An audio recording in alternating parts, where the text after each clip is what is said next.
Do you want to win in fantasy in week 6? Of course you do. Who doesn't? But don't use these guys, because then you're going to lose. This is Mayo's Triple Play. Busts. Phillip Rivers.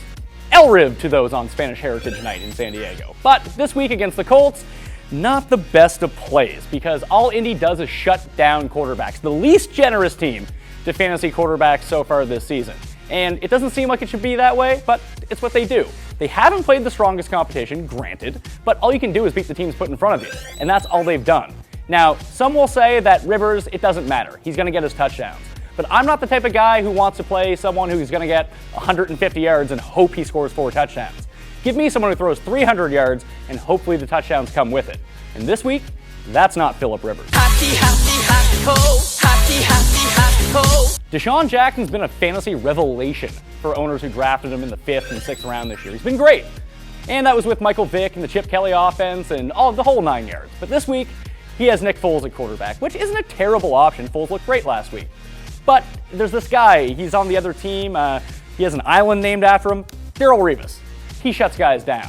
Now, DeSean Jackson's been bragging all week about how fast he is and how Revis can't cover him.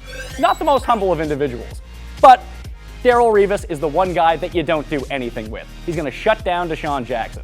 And if you're going to beat the Bucs, you run. And when you have Shady McCoy, you give him the ball 30 times and let him win you the game.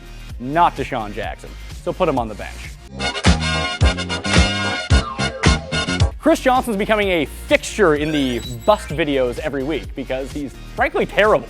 He doesn't look like the old Chris Johnson. He doesn't run like the old Chris Johnson. He looks like the slower version, the older version. And that's what you're going to get here. And last week, he was one of my busts and caught the flukiest touchdown of the year.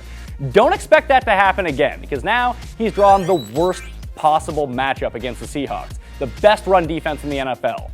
Making matters worse, it's in Seattle. Do not play Chris Johnson unless you want to lose.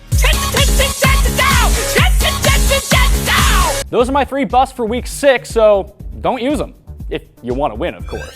But if you do put in your proper picks and put them to good use, go to fantasyfeud.com. Scores the daily tournaments running every day. But the one you want to be in, the RotoExperts Adam Ronis Challenge. Play every week until week 11. You win one of these tournaments, then you get a chance to square off with Adam Ronis one-on-one for $1,000. Completely free. Find all the info at fantasyfeud.com/Ronis. Don't use these guys. If you use these guys, you're going to lose. Don't use them, probably going to win. Got it? I'm Pat Mayo. See you next time.